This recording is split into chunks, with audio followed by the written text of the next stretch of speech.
What do we lose, and what do we find, when the price of living authentically is isolation from those we love most? Can claiming your own truth, when family, faith, and the world itself seem set against you, ultimately bring more healing than harm? The film opens with the pulsing neon of a Brooklyn nightclub, a world away from the everyday hardships and expectations of family. In this space, 17-year-old Allie Kay can breathe. Here, she is not the girl hiding in loose shirts and careful words. She's just Lee, a bold teenager lost in strobe-lit possibility among other young queer women. This contrast between her secret nightlife and her conservative home life is the fault line on which the film's tension steadily builds. Allie Kay is careful but curious, receptive to the freedom she finds in these spaces, yet still uncertain where she fits on the spectrum of self-presentation. She's drawn to the strikingly more confident Laura, her best friend and guide through the world of Brooklyn's Black LGBTQ+ community. Laura, masculine of center, is at home in her identity. She wears baggy jeans, backward caps, and sports a swagger born of necessary defiance. Their relationship is at once a haven and a lens. Laura offers an example of what resistance and resilience can look like, but also a buffer between Allie Kay and danger. Whenever things get tense, rude men, rough crowds, Laura is there to protect her. The first club scene crackles with unspoken longing. Allie Kay, caught between watching and participating, is ever the observer, a trait she channels into her poetry. She watches Laura hit on girls with easy confidence, but when she tries to mimic the style, the words and gestures feel foreign. Still, her yearning is palpable, especially in the way her eyes linger on a beautiful girl across the room, her insecurities muted only by the volume of the music. But as dawn nears, Lee must return to a very different world, the modest home she shares with her mother Audrey, her father Arthur, and her younger sister Sharonda. Here, Lee quickly erases the traces of the night, stuffing masculine clothes into a duffel bag and slipping on the pastel sweaters her mother prefers. The house is a battleground of quiet contention. Love is ever present but conditional, defined by rules, roles, and the omnipresent doctrine of Audrey's church.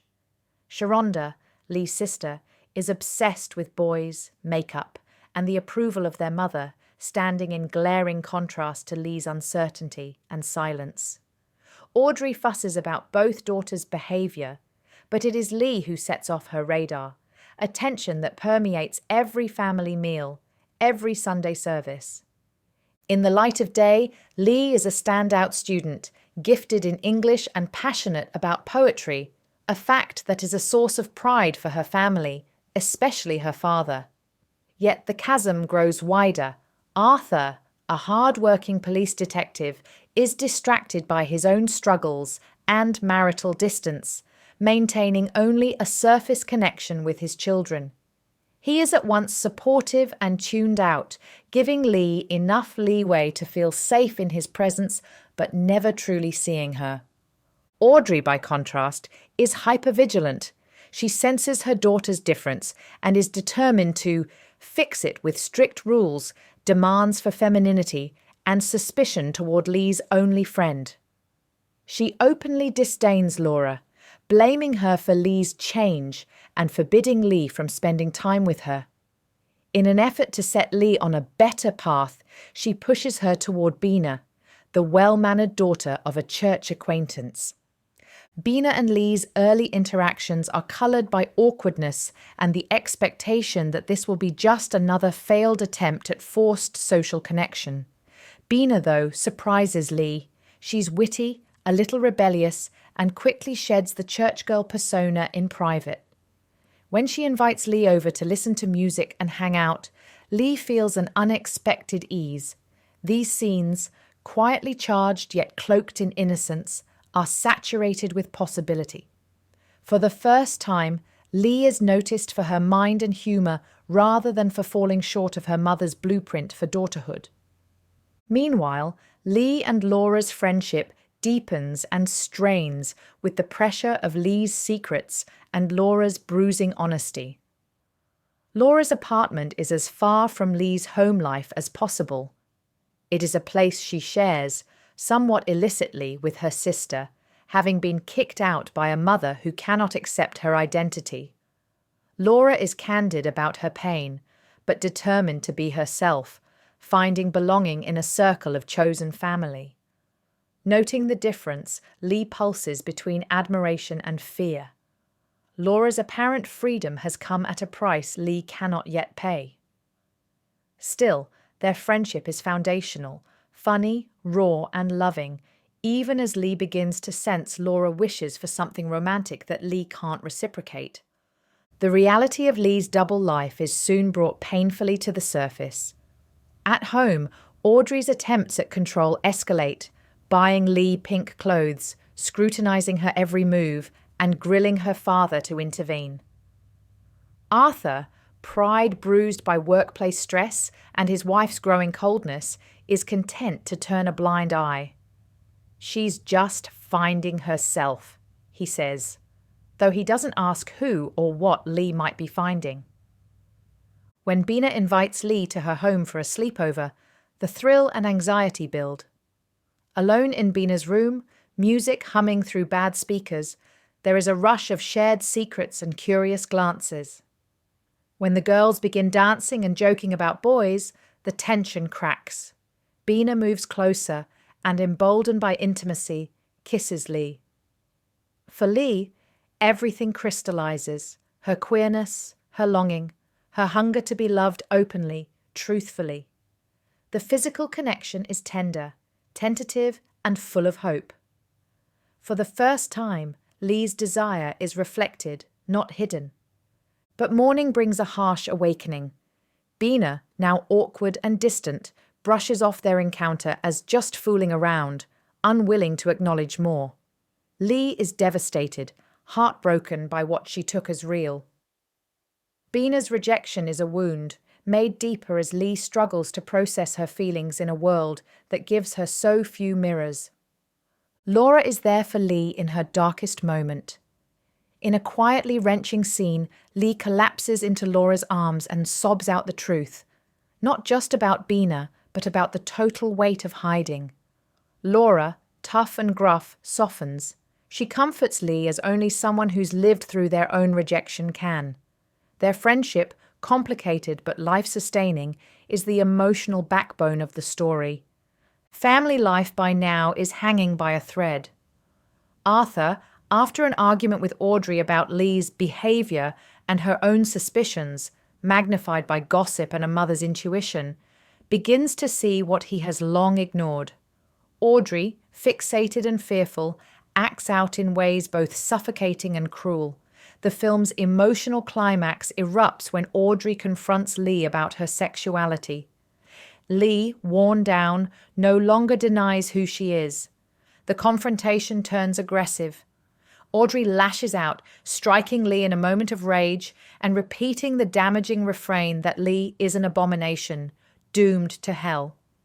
In the aftermath, a home imbued with heartbreak, Arthur's inability to protect Lee becomes clear. Though he tries belatedly to reach out, the emotional gulf is too great, and Lee knows it is time to leave. She packs her notebooks, clothes, and tentative dreams of escape. Laura, ever loyal, offers her couch, and for a moment, Lee is less alone. The world outside is not immediately forgiving. Living with Laura means witnessing, too, the poverty and rejection Laura faces, and the cost of honesty for Black queer girls with nowhere to go. But in a pivotal sequence, Lee refuses to let herself be cornered into misery. She visits her English teacher, whose encouragement about Lee's poetry has always been quietly life-changing. The teacher, recognizing Lee's pain and potential, helps her apply and ultimately gain early acceptance to a college in California. This potential for a fresh start, to live fully and openly, is both liberation and loss. It means leaving behind a family in ruins, a city that shaped her fears and her hopes, and a friend who is family in all but name.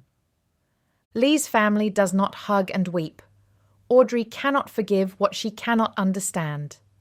Arthur, heartbroken but proud, sends Lee off with what words he can muster. You'll be all right. Laura, left behind, reminds Lee that not all love is romantic. Their bond endures, a testament to chosen family and unwavering loyalty. Lee and Laura embrace tightly in their final scene together, two outcasts who have each been, in their own ways, each other's anchor.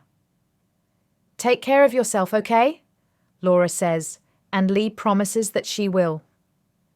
The bittersweetness of their parting lingers, underlining the realism of queer narratives where not all wounds are instantly healed and not all relationships get fairy tale resolutions.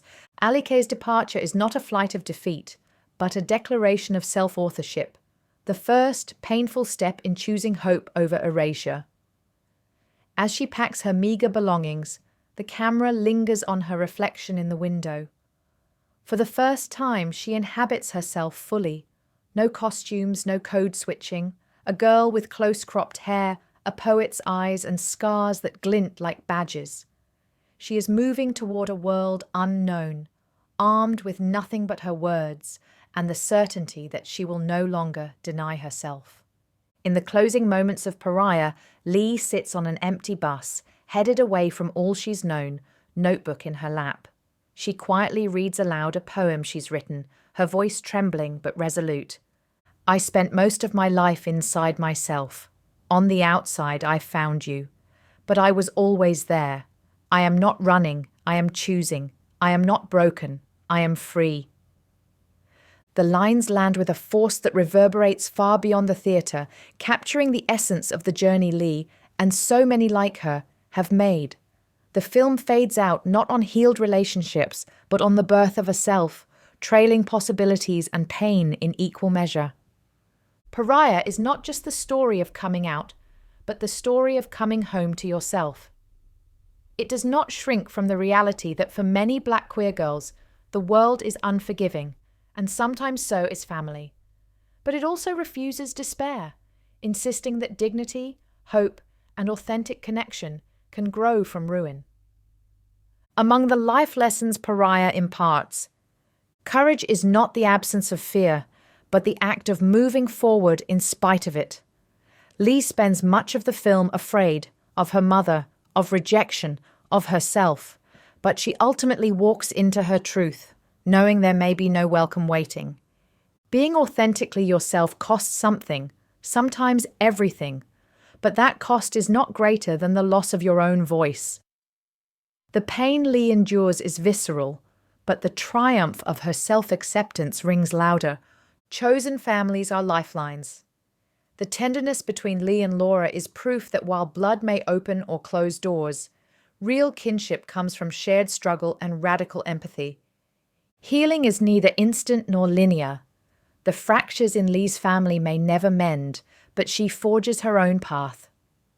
Her poetry becomes a vessel for survival, a means of transforming pain into power. Visibility matters. For audiences, especially young, queer, Black viewers, seeing someone like Lee on screen is itself revolutionary. The film assures all pariahs that they are not alone, not invisible, and certainly not broken. There is no one right way to be queer, Black, or brave. Lee tries on different clothes, tries to mirror friends, tries to please parents, finally learning that selfhood is not performance, but acceptance and freedom is found in ceasing to hide. So, returning to the opening question, what do we lose and what do we find when the price of authenticity is isolation? We risk everything, family, comfort, tradition, but we stand to gain ourselves. The heart of Pariah is not tragic exile, but the hard-won joy of self-creation, even in the face of loneliness. Lee's freedom, hard-fought and imperfect, is the quiet revolution of every pariah who has ever refused to disappear. Pariah endures because it dares to imagine a future where the outcast is their own hero, not in a world that changes for them, but in a world they claim piece by piece with every honest word, every true relationship, every poem written against the dark. It is a film that says, you are not running, you are choosing. If this story resonated with you, if you saw yourself in Ali Kay or Laura, or felt reminded of your own journey, know that these stories are worth telling and sharing. If you're seeking more honest, artistic, powerful Sapphic narratives across film, TV, manga, and literature, like and subscribe so you never miss the stories that might just save you. Thank you for watching. Never forget you are not alone, and your truth is always enough.